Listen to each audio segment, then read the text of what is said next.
Welcome back to another episode of Have Game Will Travel. I'm your host, Bennett Newsome, also known as Damn It Bennett out in the internet.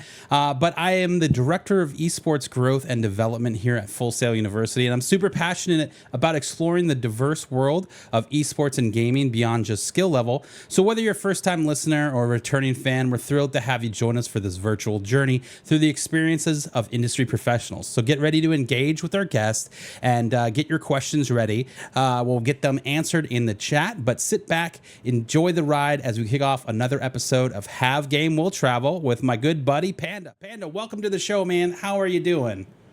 Hey man, doing good. I'm excited. We've been talking about this for about a month now. Yeah. I saw you over at NAF at Full Sail. I was having some conversation with you. You're like, hey, like, is this a possibility? Yes, absolutely. Anytime I get to chat with you, I'll take it. And of course, we got to show off the beards together. Oh, yeah. You know, So a beard collaboration in itself. Say less. I'm here. Beard game strong. You know what I'm saying? Mm-hmm. Well, awesome. Welcome to the show. I would love for you to just kind of give yourself a little introduction, tell the people what you do and all of that. Yeah, no, of course. So for those that don't know who I am, hi, I'm Life with Panda. I'm a FNCS caster, commentator, host, also working in that space across all of esports. Typically, I stick primarily to Fortnite, but love being a host for other events, esports, and of course, things like NAF and things that Full Sail have going on. Always love diving into collegiate and academic stuff. But outside of that, it's funny, like one piece that nobody really knows, and this could be like something we could dive into. Yeah. I work behind the scenes and like literally, if you look at my socials, you'd never know this. I work behind the scenes on social media with the state of North Carolina's esports league and Power GPU, the PC company. So like I help them create content, marketing, etc. So it's something I do along my day-to-day esports career. I stay engaged in all facets of esports, that's for sure. Absolutely. Yeah. No, I mean, obviously, state of North Carolina is doing a lot. They had that big investment into esports and trying to provide opportunities for more esports to come to North Carolina. I've been to a few events there. I went to the Halo launch there, which was a great experience. Lots of fun there. But obviously, I think for everybody, anytime a state gets behind wanting to support esport, it's a win for everybody across the board. We have that here in Florida as well, and that is just like what a great thing. Like the more esports efforts that we can really focus on and try to build together with the community, the better. So I'm thrilled to hear you're part of that. And then Power GPU, always good pals. Met Power GPU back in the day in the Destiny community years ago. You're going to see him this weekend. I know. From what I hear, You're going to right? see him at GCX this weekend. So it's going to be a really fun time. Really excited for that. But let's get to the meat of this. Talk to me about, what is the day in the life of a caster? Yeah, absolutely. So I get this question a lot, and it's kind of funny because it really does vary, right? Yeah. And I'm very blessed to be considered one of the higher tier level talent in esports in general, right? And what that tier is like someone that's reached the highest level within their respective esport. So Right. FNCS, like working directly with Fortnite and Epic and Blast, who runs the production for that. That's how you kind of get considered to whatever tier. It's a weird like system, but whatever. And so for these casters, right, and for this level of caster, right, you have your day-to-day can vary drastically. And what I mean by that is there's a month where you could be in Denmark, right, for the entire month. So literally every day, your day is maybe a rehearsal, shoot content, whatever, right? But most of the time, believe it or not, as an esports commentator, your day-to-day directly related to that is pretty empty, right? Like for the most part, you're just following what's going on in your respective esport, making sure you're keeping track of the players, watching their content, doing that sort of thing until the call comes that's like, hey, it's time to get on the camera and start talking about esports again. And so it's funny because I've actually been testing this and working with some other people in the commentary space of how do we fill this void of time that we have, especially for us that like if we got to that tier one level, there's a lot of talent that like get complacent, right? Yeah. They're at the top. It doesn't get better, right? Cool, but you quickly realize that if you're not like consistently on it and doing stuff day to day, you end up falling behind. Whether it's creating content, doing whatever. So, like, I've been working with a couple of the casters in the space to develop what an actual day in the life looks like for a caster to branch out than being just more than that face on the particular broadcast. Right. So, what we've actually developed is this. It's basically content strategy, right? So you wake up in the morning. First thing you do is you're on socials, kind of mapping out your day, right? So for Fortnite, fortunately for us, we have events going on that are built and baked into the game all the time. So it's like, okay, cool. There's a cash cup tonight. Great. So what I'm going to do is I'm going to tweet about my predictions for tonight, or maybe I'm hyped, excited, whatever. So I have some social content. Then I'm going to go ahead. Maybe it's like I'm going to post a short form from the night before or do whatever. And then I'm live, right? Yeah. So that's kind of the progression of content in like kind of developing a more established way to build a presence as a caster, commentator, host. Because like for the longest time, you basically got to tier one and like people in your esport respected you, but like that's where you're known from. You're on the broadcast. That's it. Like there's no like real connection. And some people have done a really good job of like creating content. Like one in particular, Reese Hub, when he was on the Fortnite broadcast, he was doing that. Also maintaining a high level of content for his YouTube and so on. Yeah. But no one like no one did it consistently, right? Right.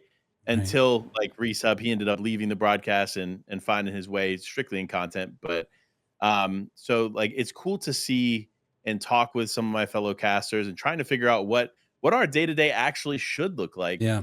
because there is genuinely so much empty time. Like FNCS, for example, globals, which I'm wearing the shirt today, but globals is literally in 3 or 4 weeks. Yeah. And to our knowledge, that's the last major Fortnite event for the year. So from September to like January, February of next year, we have zero clue like of what major events are going to go on. So you have to kind of figure out Yeah. something to do in that time. And so that's been kind of a project I've been working on with a couple peers behind the scenes to actually develop more of a strategy to the day to day Yeah. than just, okay, I'm going to sit around, I'm going to watch some content, or I'm going to follow my favorite players, but not really do anything forward facing. Because at the end of the day, you're just hurting yourself. Yeah, and that's something that I hear quite a bit about is like, the uncertainty, right, of consistent opportunities, gigs, whatever it may be, Yeah. for casters. And so I guess what you're talking about here is sounds great.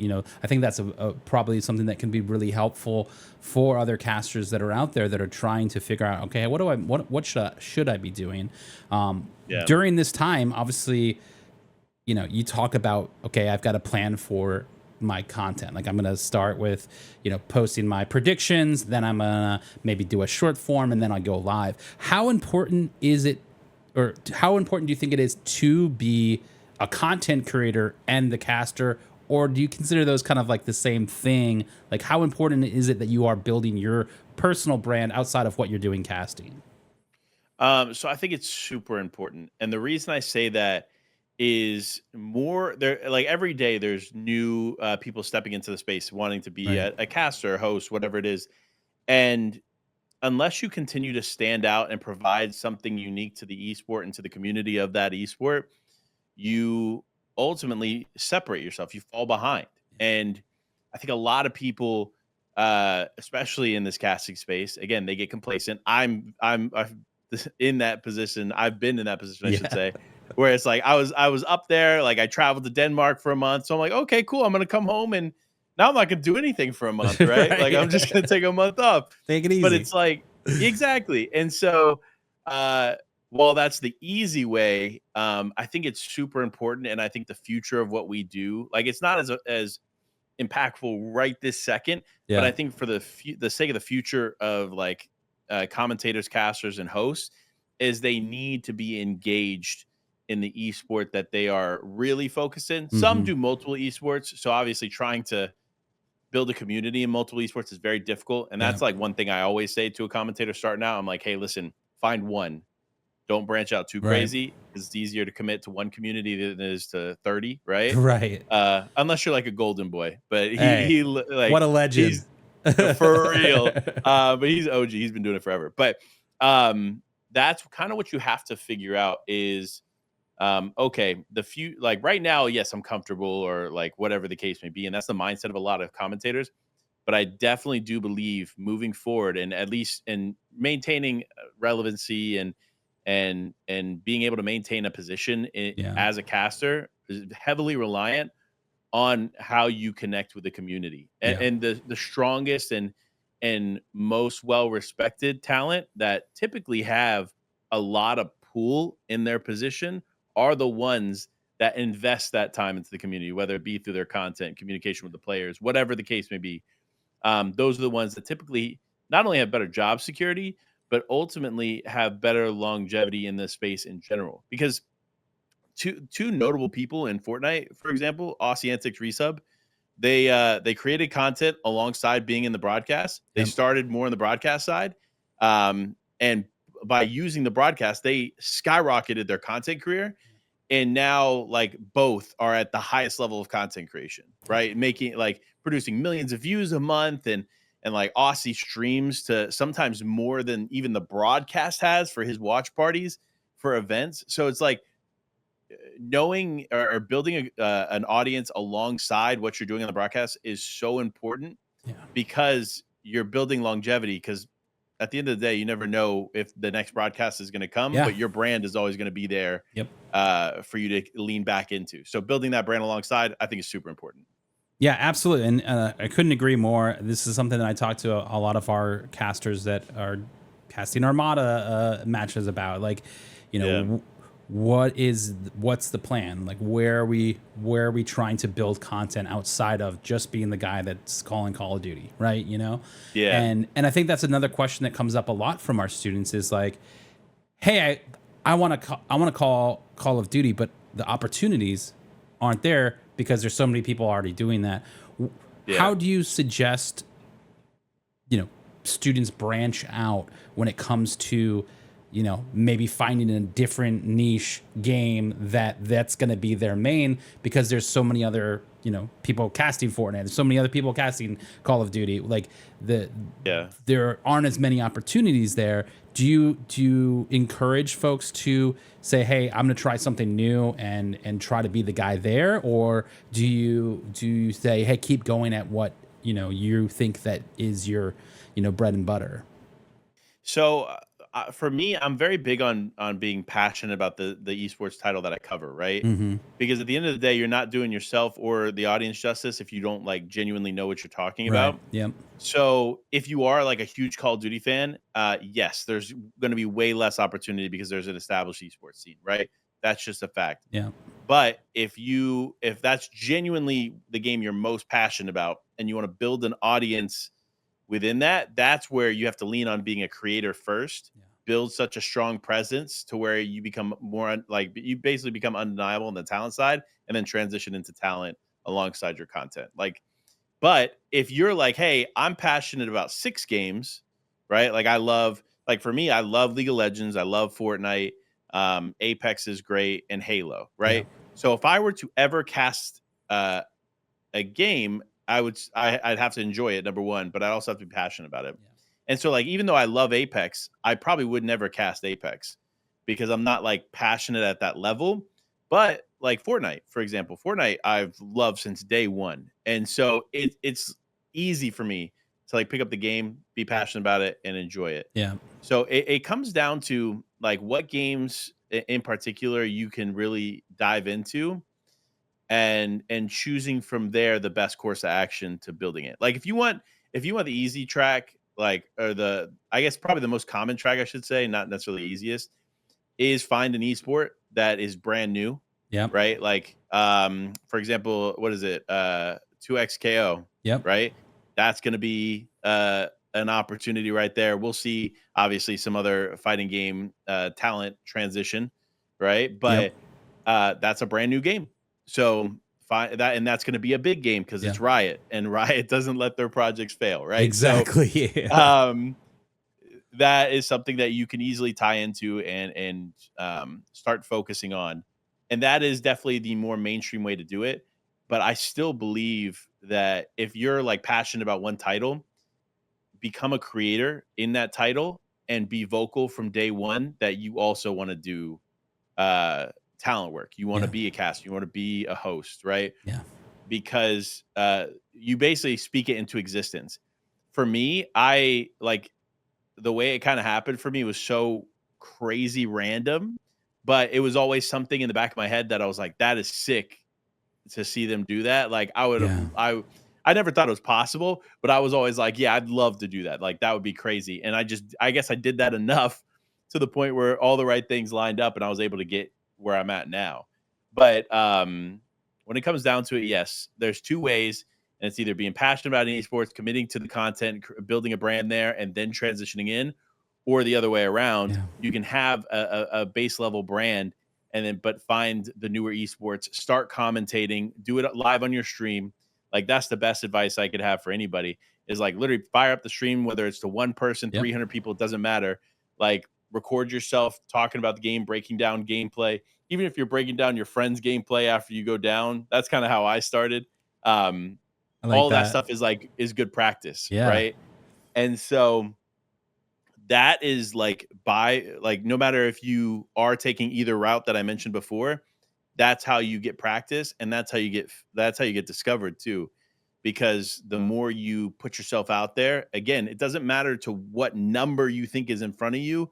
There's another number behind that can potentially see it later on. So that's always something like I'm big on is kind of just speak it into existence. Yep. So clip yourself, put it out there.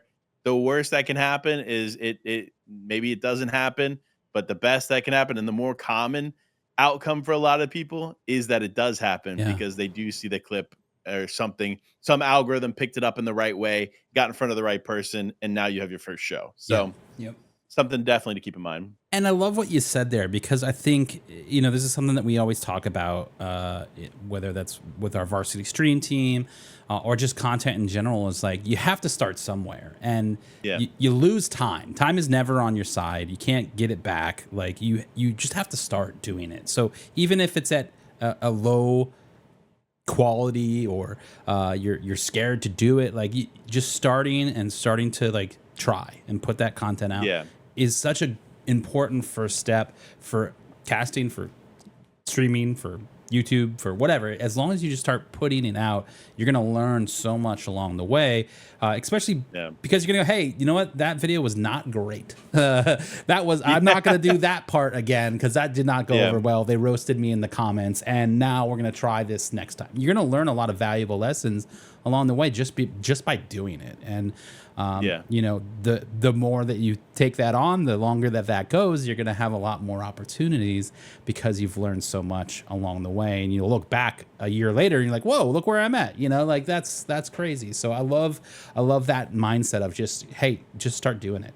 Your buddy, you get knocked out of the Warzone game, start commentating, the rest, even if it's random people, like you see content creators do this all the time and people love it. People love it. They have a great time. They're already there for you, potentially.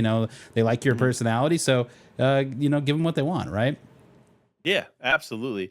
Lean into it. I know, and I know this caught actually the corner of my eye in the chat, and I think this is like a super important topic. So I'm gonna touch on it here in a second. But like, when it comes down to it, right? Like, you just have to. If you aren't doing it and you're just thinking about doing it and like telling your friends like that you want to do it, it's not going to happen, Yeah. right? Yeah. At the end and that's with everything in life. Like literally, hey, I want to be an NFL player, right? Right. You can keep saying it. Yeah. but unless you go on the field, you grab a football, you're throwing it, you're Yep. tackling, you're doing whatever, right? You're not actually going to progress, right? And to speak on that one quick question in the chat, it's actually from one of your mods here, Queen. The question of how do you get over your ick, and it's funny because people will give you different answers for this. The For me, to be honest, I found that just loving myself and loving my voice and loving like my character and my persona it took away any kind of nerves that have to do with hearing myself, Yeah. right? So I'm like, especially like you have to continually be like, you know what? You're actually kind of awesome. Like Yeah. that actually was really sick. Like you did well there. Like you're your biggest hype man in Yep. those moments. And especially as a professional hype man, like that's literally like literally our job as a caster.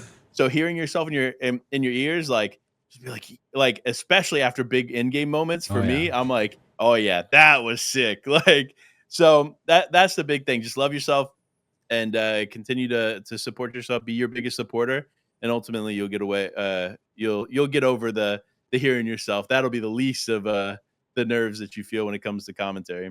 Absolutely. And that's such a good point too, because I think in this, especially in this industry, it's so easy to get caught up in some of the negative things that are out there, or maybe you talk down to yourself because you're not at a specific level, and Yeah. having a little compassion and that kindness to yourself is super important, not only for just your general mental, but just in general, moving forward to grow and be a better person, commentator, caster, whatever it is, like that you want to put that love in there. So I'm really glad that you said that you do have to be your own biggest hype man, right? Like you really Yeah. got to And put I'm that not back in. Yeah, and I'm not saying like go on Twitter and just talk about how awesome you are. Like that's not what I'm saying. But like Delete for tweet. yeah, for me, I'm just like like I'm not saying it out loud, right? But Right. like for me, again, internally, like being that just unlocks like a different level of confidence and way that you carry yourself that like ultimately is just so uh so positive for sure. But yeah, other people will answer that very differently. Like Yeah. when I started casting, um I had the question come up like right when I started because I always started with myself in my ear. Yep. And lucky for me because a lot of broadcasts have that and you can't control that. Yep. So guess what? Like being able to deal with that and not deal with it in your home setup like is actually a benefit. But there is another caster friend of mine that it drives him nuts to have him in his ear. Um, and so it'll throw him off. Yeah. And and no matter what he does, like he's done it for years longer than I have. Right. He can't figure it out to save his Mm-hmm. life. But like for me, I was very fortunate that like I feel like I've always been my biggest hype man, like and biggest believer in myself that I didn't have to worry about that too much because I've always been kind of cheering myself on, especially when I hear one of those insane moments, like I said before. Yeah, no, absolutely. And I'm right there with you. Anytime I set any of our streamers or casters up with the setup, they hear themselves in their ears because it is an important piece. And later you Yeah, can't take it out. And most of the time, like, whoa, I hate this. Nope, don't like this. And they, try to like, okay, well, we can pull it out a little bit here. It's going to be important because it's going to be loud later. But yeah, 100% totally agree with that. I do want to tackle another question from chat. Comes from Jacob's yeah. Nachos. He says, how do you go about building a repertoire with your fellow casters, especially if you haven't casted together before? He says, you and the Queen Soda had a great chemistry at the North American Finals for XP League here just a couple months ago. How do you Mhm. build that, rapport with a fellow caster maybe you've never worked with before? No, for sure. That's honestly a really good question. Talk to them beforehand, right? So, for those that don't know, that was Soda's first Yeah. time casting outside of like her like personal stuff, right? Right. So, she obviously had a lot of nerves going into it, but for me, I'm so I'm so used to like casting with a plethora of different people. Like it kind of worked out perfect, right? So I came in and I was talking to her for essentially like about a day roughly Yep. before we actually did the show together, and so we got to know each other. Like, and I think that's what it comes down to is like get to know each other. And she had questions about esports, so she asked away. And what it does, it breaks down the barrier of like getting to know or like not knowing who's next to you, Right. and it makes it way easier to talk to them and have a Yeah. conversation. So at the end of the day, like casting is literally just an extended conversation on camera. Yeah. It like there's not like other than obviously the game knowledge and stuff, there's not really too many other elements to it. So if you can hold a genuine conversation with somebody, you're going to be in a great place. And that's why like what made that cast so easy, I think, for the two of us, is we had questions that we had talked about before and I could reference them during the stream. I was like, yeah, I mean, you and I were talking about season X or whatever, the mechs and this and that, and that was ended up being another 3-minute conversation here, a 2-minute conversation there, and Yep. it's like just having that time ahead of schedule to spend with whoever your co is valuable. Now, I'll be honest, and I'm not going to name names. That doesn't mean you're always going to have that opportunity Right. because other co-casters can be busy or they just prefer not to operate that way. But from what I've learned personally is like having that time ahead of time is always going to be super valuable. And Yeah. then when you're especially when you're building rapport with somebody that you know you're going to be with for an extended period of time, like play games with them. Yeah. That's another big thing. Yep.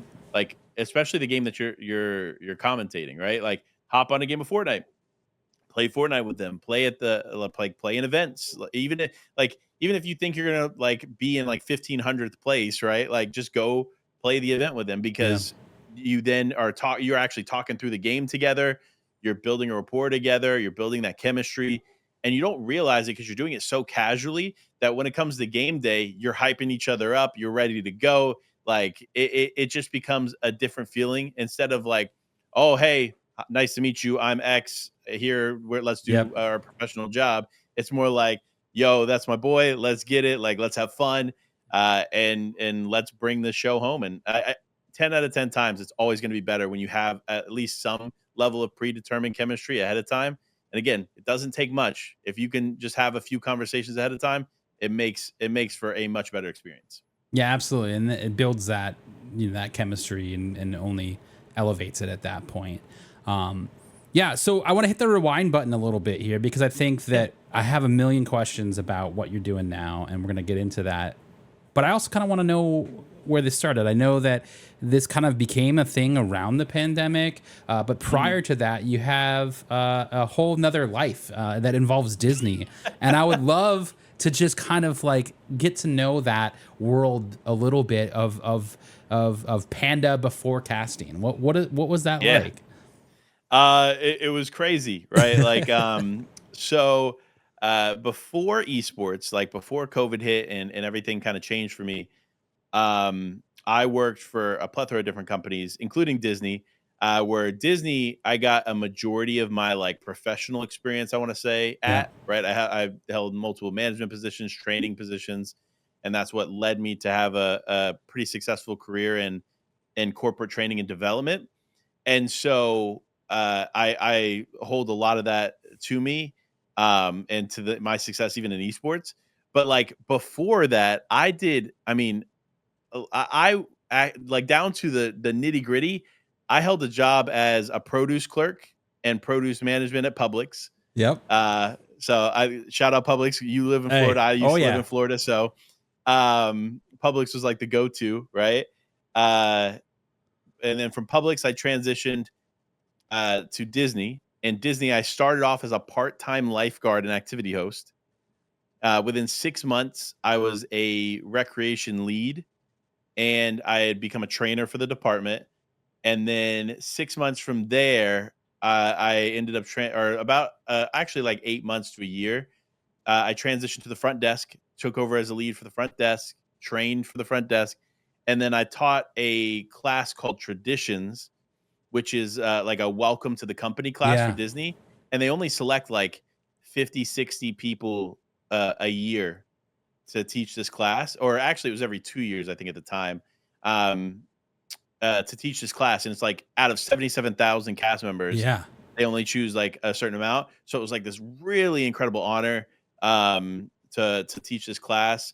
And so like funny enough, all that experience that I just mentioned at Disney is why I feel like I'm so strong and maybe not as shy, Right. or I feel more comfortable in the stage doing what I'm doing now, because I had that experience before this and didn't really anticipate it transitioning into that. But from Right. from Disney, went to Marriott, and I led a hotel actually over in Cape Canaveral. Okay. I was the GM, AGM and GM for a little bit of a hotel there, right outside of the Kennedy Space Center, and then ended up transitioning to New York. Got an opportunity in New York City and Manhattan, and so I that's when I transitioned fully to corporate, um, the corporate life and corporate office. And so Right. I was the director of training and development for a hospitality company based in Manhattan and Parsippany,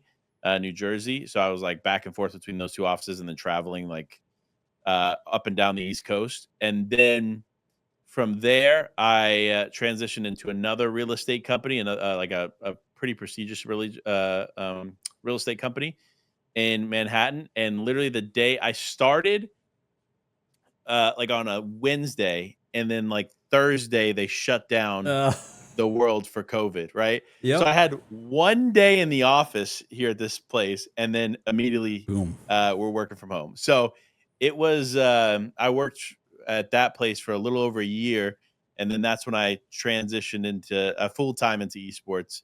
But yeah, that like it's crazy because in 2019 I went to the Fortnite World Cup. I saw my now friends, right? Yeah.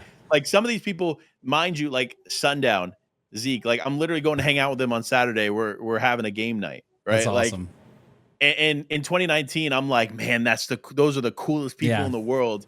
And like now I get to hang out with them on a regular basis and be like, yeah, those are my friends. Hmm. And I get to do what I like idolized them in that moment of doing.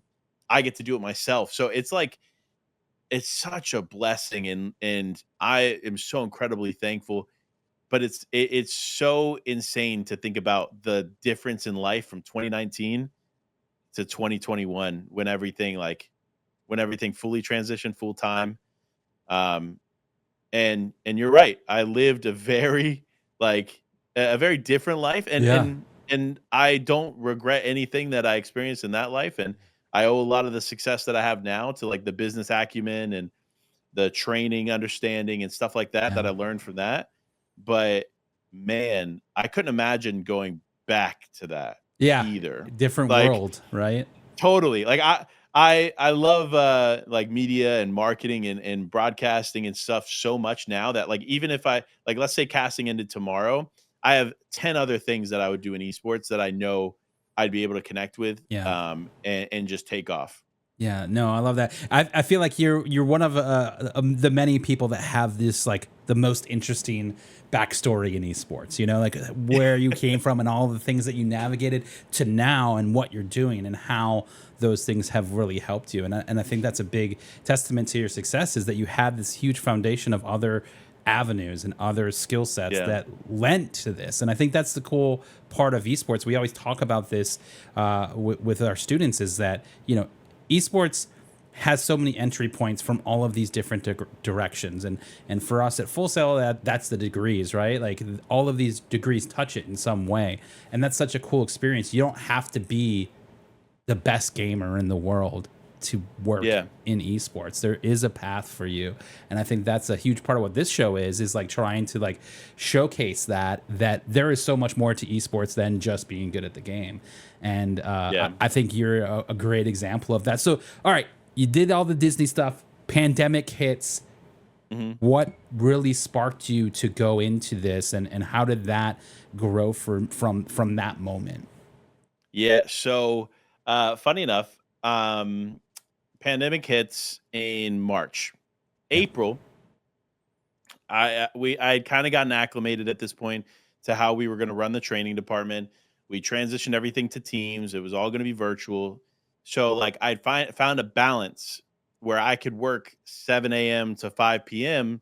and have the rest of the day to myself. So I was like, and at this point, I had streamed before Yeah. and like built, I don't want to say like it wasn't a sizable audience, right? It was maybe like 500 to 1,000 followers, but I built this audience naturally through the peak of Fortnite, because I started streaming to my wife, who she lived in Florida for a few months while I was in New York when I first started that Right. job jump, and literally started to stream for her, and like that's a crazy story in itself. Like literally, I was making more money than I even knew what to do with. Like living it like right outside of New York City, like I was literally just giving away PCs and everything. So like Right. it was so funny how that happened. But my buddy, him and I were watching, or we were gonna watch FNCS, right? Ironically enough. And him and I, like, we really enjoyed watching the Fortnite events together. And I would like jokingly commentate over them and break things down and talk about whatever happened, right? And so I was like, you know what, I'm gonna boot up the stream for it, because he had kind of pushed me to. So I turned on the live stream. We're watching FNCS, and he makes a challenge. He's like, "What would it take for you to come back to streaming?" And I was like, you know what? I'll come back to streaming if I can get 10 gifted within the first hour. 30 gifted, I'll give away a PC." Right? I was like, you know what? I'm still doing well right outside of New York City. My wife and I were super comfortable. I was like, you know what? Let me look into it. Why not? Yeah. Let's do it.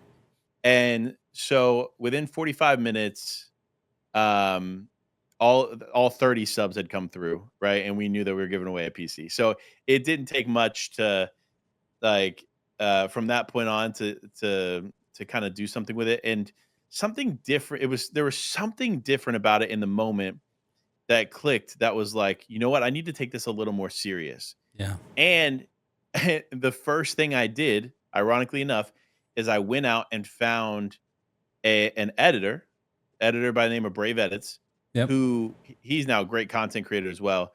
But he was like the editor for Monster D Face, who Monster D Face was like the number one commentator I looked up to. He's been my mentor now, and ended up unintentionally like creating the connection together that led to me commentating, because Brave was editing my videos, but he also edited Monsters videos. Yep. So like they would be in a call together and he would have mentioned, "Oh yeah, like Panda does Fortnite stuff too." Like, and so it led to Monster one day being in my stream while I was watching Monster's VOD reviews. And so he sat in my chat and we talked and built the connection. He followed me back, and like it's just like from there, I knew in that moment that something was different about this time around. So I knew I couldn't. I I owed it to myself Right. to take the risks Yeah. and do whatever I needed to do to continue going forward, right?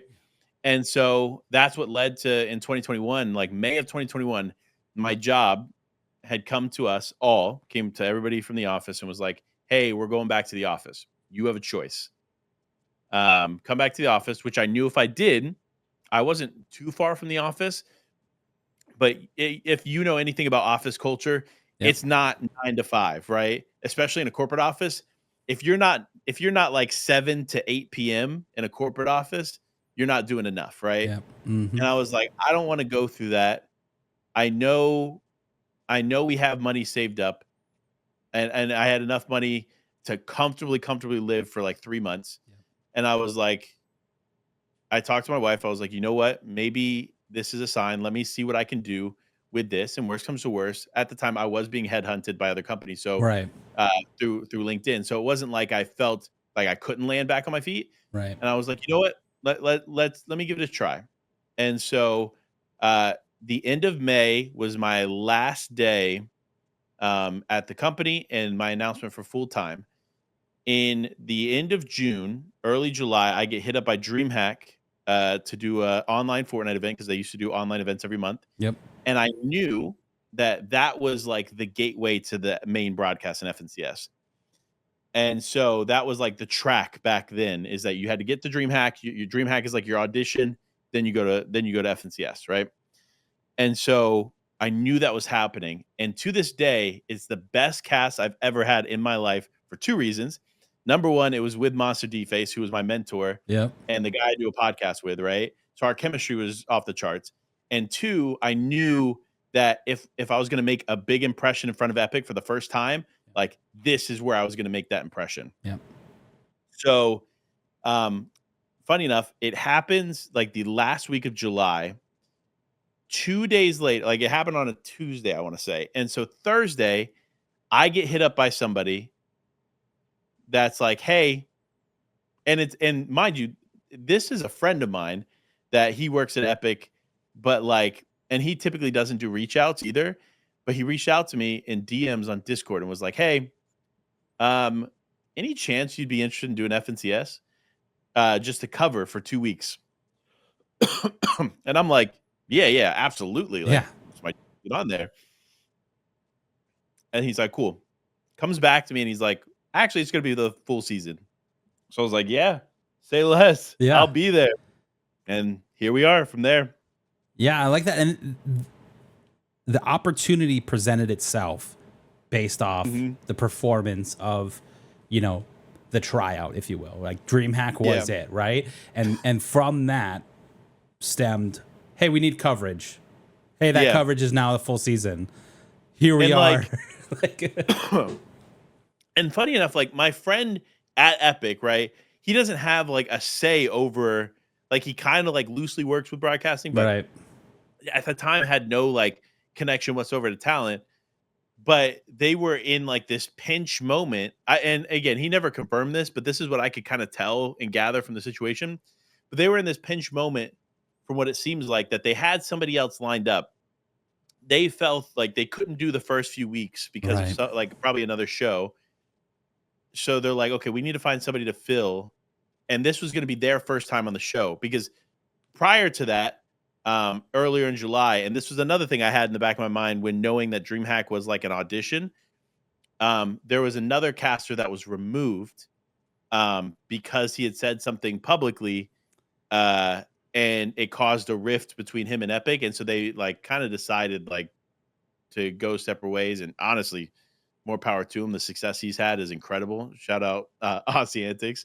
But so they were, I knew again at the same time, they were probably kind of looking for somebody, but I think they had somebody lined up. Right. That person fell through for whatever reason.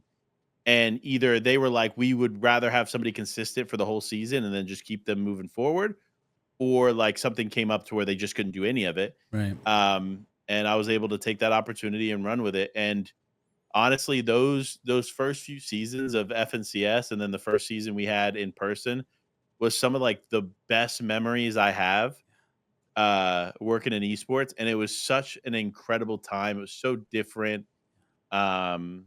Than it is. It's a little different now because like we're in this, as you probably know, this esports winter. Yep. Is what a lot of people are calling it, where it's like it just feels like it's almost like turned people against each other. Right. Like it's very toxic, and there's very limited opportunities for talent. So I think it's kind of changed the culture a bit to what it used to be. Right. But like back then, it was very much like a family. Like everybody was there. And Fortnite, to be fair, is more of a family than any other esport. So I'm not saying it's like a Fortnite issue. It's more of a broader issue, Yep. with talent and stuff. But and I'm very fortunate that I'm in Fortnite for that reason, like in many other reasons, of course. But it's so I look back in those times and it's like it's crazy to think that I was able to do that stuff and continue to do that stuff now. Like it is slower this year, of course, and a lot of the opportunity. I found that a lot of the opportunities that I had this year, I created, right? So like for those that don't know, where I'm sitting right now is like a studio I have built in my house. That's 3 Blackmagic cameras that are all cinema setup with an ATEM switcher and everything else. And so like I built a studio so that I could sell to production companies like, hey, like you want a studio show? Here we go. Yeah. Right.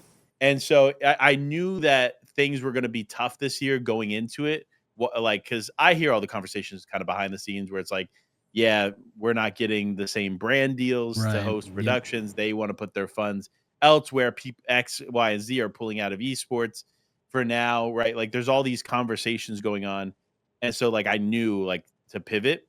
Um, and so I'm very fortunate in that regard that I did pivot when I did. But like looking back on that time and looking forward as to what's to come, like we have barely scratched the surface of what esports is going to be. And just like anything else, there's going to be crazy like ups and downs. But the next 5 years of esports, especially with like the development of some of these bigger leagues like the Esports World Cup and some of the other stuff going on, like there's going to be more opportunities not only for talent and people like in what I do, but the players to really build, come out, mold, build into something bigger. Because esports for the longest time too was very limited. Yeah. Like COD, for example, and you know COD very well. Yeah. Like it's like you had to be on a team to Yep. find success, right? Yep. Now, these players are being found through qualifiers that are being hosted by third parties that like that stuff just didn't exist in the past. So it's the future of esports is really positive. And while this year is a little like a little disconnected for Yeah. sure, I can't wait to see what the next few look like. And that's why for me, and we talked about it a little bit before with content, like I'm investing big in 2025. Like my goal is we're gonna have a content warehouse. We have some really cool stuff we're working on, building out sound stages and some other cool stuff that is going to elevate what we can do in production and like elevate what we can help other people do because Yeah. we want to empower. Like what I want to do is not only like build opportunities for myself, but build opportunities for multiple people. And like I have the know with all and the ability to do it. So I'm like, you know what? Like let's invest. Like this could be a different direction for me long term. But for now, like I want to try to empower people to still be able to do what they love to do on a regular basis. So Yeah. that's something I'm working on behind the scenes. 2025, you'll see, is going to be a pretty big year. But more on that soon. Yeah, I love that. I mean, I can't blame you for that because I think diversifying your content, whatever sector that you land in, if you're a streamer, if you're a Yeah. caster, if you are just making YouTube videos, whatever it is, diversifying and creating other avenues for opportunity is a huge plus for anybody. And really, you look at yourself and what you've done have created these opportunities. You talk about that. Like I know that I kind of guided this in this direction, right? Like Yeah. that's such an important part in this because otherwise you're just going to keep going in one direction, right? And Yeah. you gotta roll that dice if that's the right one. So that being, if you're a caster now and you're trying to branch out, these are really good opportunities to explore.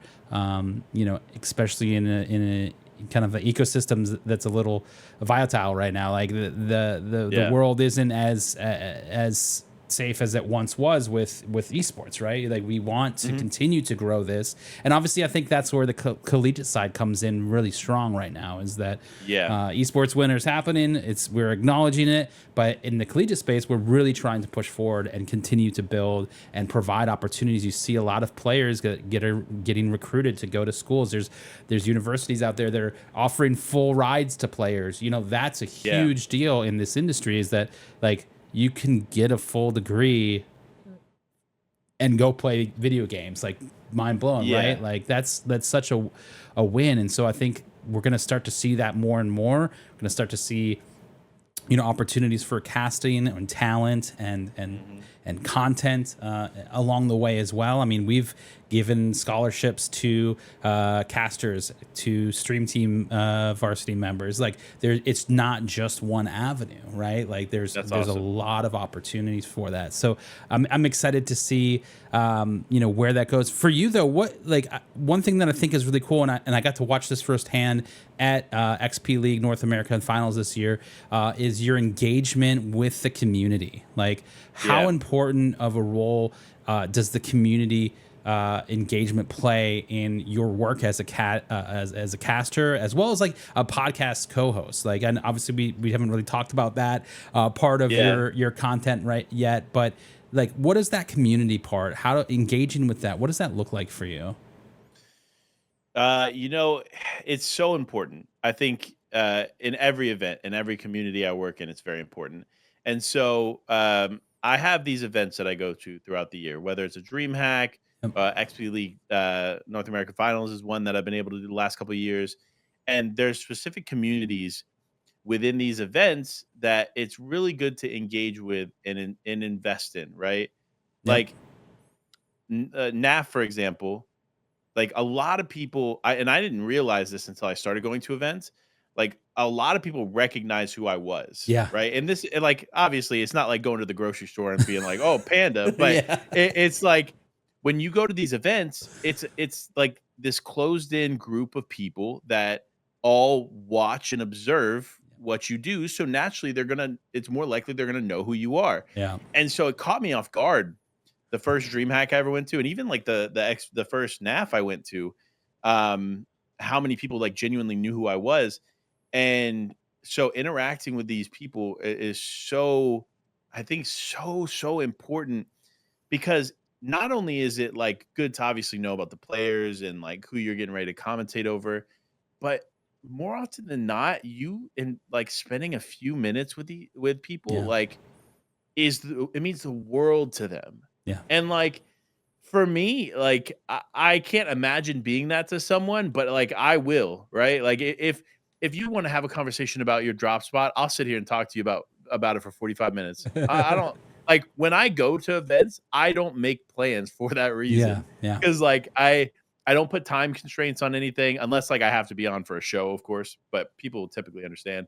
But like I purposely will show up hours ahead of time so that I can go out into the floor and spend time with people. Like even at NAF, like uh, the talent team at times had to come and find me, but I was out there in the crowd, like spending time with the players and I just think that's so important um, on that level. And same thing with globals, right? Yeah. Like the globals event for Fortnite is coming up in a few weeks. Like I couldn't imagine missing it. Yeah. I've built this connection with the community that is so unique, and um, I wouldn't want to miss the opportunities to engage with some incredible people that I otherwise wouldn't be able to if I wasn't there. So not only am I going to be there, but like we're going all out Yeah. for this reason, right? We're renting an Airbnb. We're taking all this setup in here. Obviously, Yeah. not the plants, but I like the gotta bring the cameras plants, and man. Come on. yeah, like the cameras, some lighting, the audio equipment is all Yeah. getting packed up and coming to globals, and we are gonna host a post-show event and some other cool stuff from the Airbnb. And I actually bought this device. I don't know how well it's going to work, so don't quote me on this, but it literally just came out on my birthday Tuesday.